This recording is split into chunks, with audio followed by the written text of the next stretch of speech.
Hey, everyone, welcome back to the channel. I still remember the way the wind moved through the city that afternoon. Warm and restless, carrying the scent of traffic fumes, roasted chestnuts, and fresh roses. It was one of those golden evenings when the sun hangs low between skyscrapers, turning glass towers into sheets of fire. People hurried along the sidewalks with shopping bags and phones pressed to their ears, too busy to notice the small stories unfolding at their feet. That's where I saw him. He couldn't have been more than 10 years old.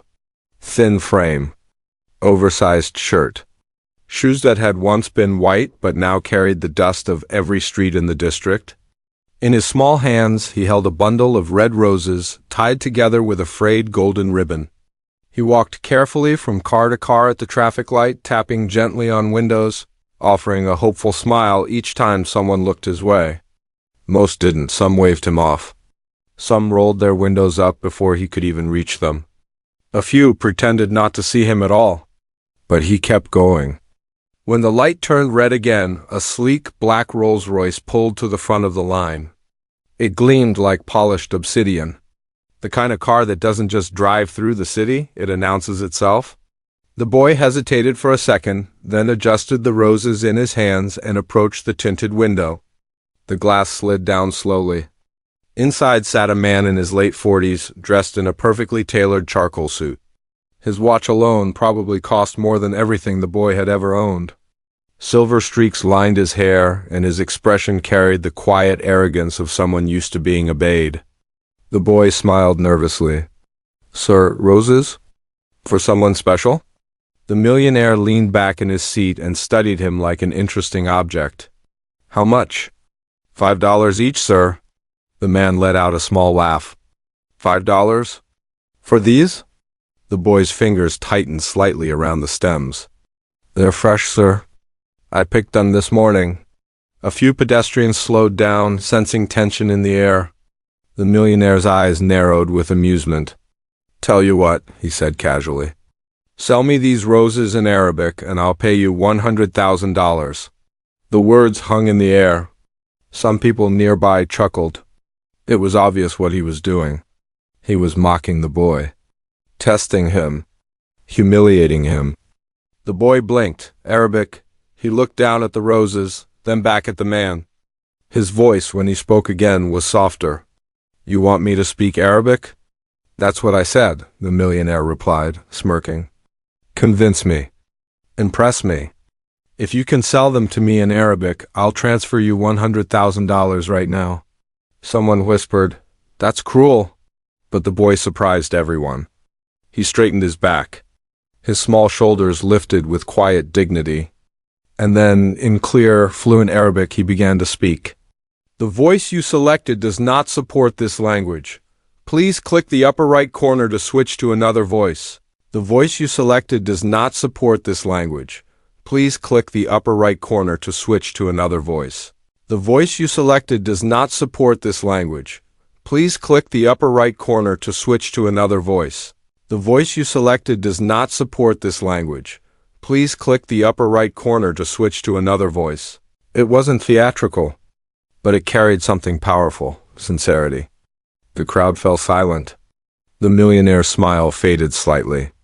The boy continued, more confidently now. A woman in the crowd covered her mouth. The millionaire's posture shifted. His fingers, which had been tapping casually on the steering wheel, stopped moving. The boy finished softly. Silence. Even the city noise seemed to dim for a moment. The millionaire stared at him, eyes wide, not with amusement anymore, but with something else: recognition, shock. His lips parted slightly. "How?" he muttered. The boy stood still, holding the roses out with both hands. The millionaire's voice dropped. "Where did you learn to speak like that?" The boy hesitated. "My mother." The man's jaw tightened. "What's her name?" "Layla." It was as if the world tilted. The millionaire's hand trembled almost imperceptibly on the steering wheel. "Layla what?" "Layla Hassan," the boy replied. A sharp inhale. The millionaire pushed his car door open and stepped out slowly, ignoring the honking behind him as the light turned green. Drivers shouted, but he didn't care. His entire focus was now on the boy. "How old are you?" he asked, his voice unsteady. 10. The man did the math in his head. 10 years.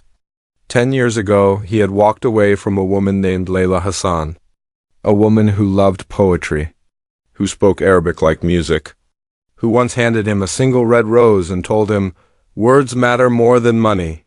He had chosen money. He had chosen ambition. He had chosen to leave. "Where is your mother?" he asked quietly. The boy looked down. "She's sick." The millionaire swallowed. "Sick how?" "She works too much. She doesn't rest. She coughs a lot." The boy tried to keep his composure. "I sell roses after school to help with medicine." The crowd was no longer amused.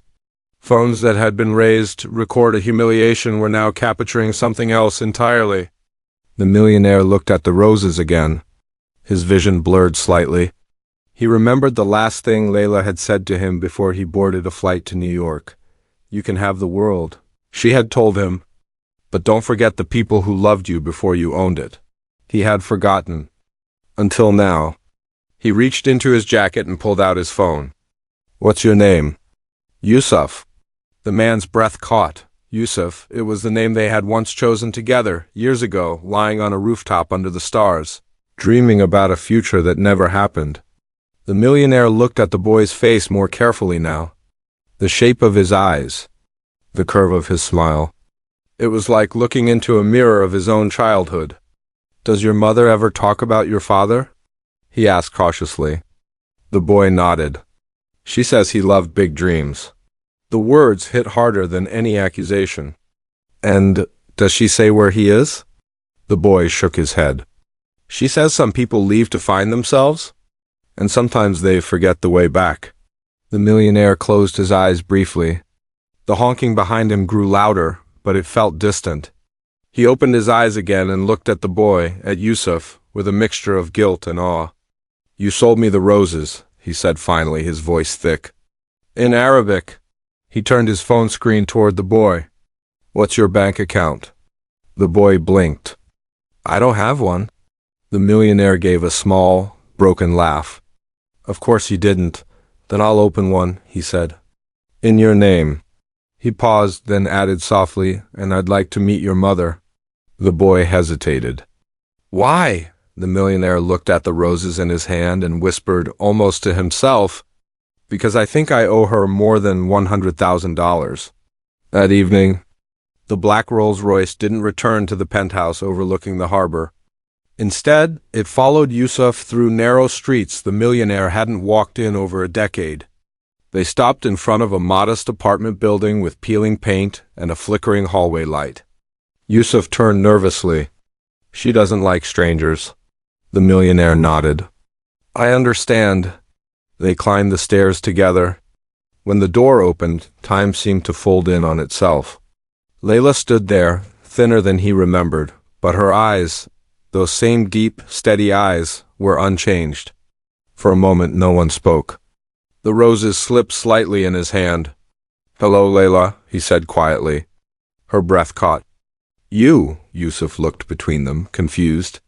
The millionaire swallowed. "I didn't know." Layla's gaze moved to the roses, then to Yusuf, then back to him. "You never asked," she replied gently. The words weren't angry. They were simply true. He stepped forward slowly. "I was arrogant. I thought success would fix everything. And did it?" she asked. He looked around at the small apartment, the worn couch, the medicine bottles on the table, the boy standing between them like a living question. "No," he admitted. Yusuf's eyes widened. "Mom?" Layla placed a hand on her son's shoulder. "Yusuf, this is your father." The world went silent again. The millionaire felt something inside him break and rebuild at the same time. He knelt down slowly, bringing himself to the boy's level. "I'm so sorry," he said, voice shaking. "For every birthday I missed, for every school play, for every rose you had to sell alone." Yusuf didn't speak right away. Then, quietly, he asked, "Are you going to leave again?" The question pierced deeper than any insult ever could. The millionaire shook his head. Not this time. He reached into his pocket and pulled out his phone again, transferring the promised $100,000 into a newly created account under Yusuf's name. Then he looked at Layla. But money isn't enough, he said. If you'll let me, I want to be here. For both of you. Layla studied him carefully, searching his face for the man she once loved, and the one he had become. Words matter more than money, she reminded him softly. He nodded. Then let my actions speak. And for the first time in years, the millionaire felt truly small, not because of humiliation, but because he finally understood the weight of what he had almost lost. Outside, the city lights flickered like distant stars. Inside that small apartment, a family that had been divided by pride and silence began slowly to find its way back. And sometimes I think about that moment at the traffic light when a rich man tried to mock a poor boy with a challenge. Sell me these roses in Arabic and I'll pay you $100,000. He thought he was testing the boy. But in the end, life was testing him.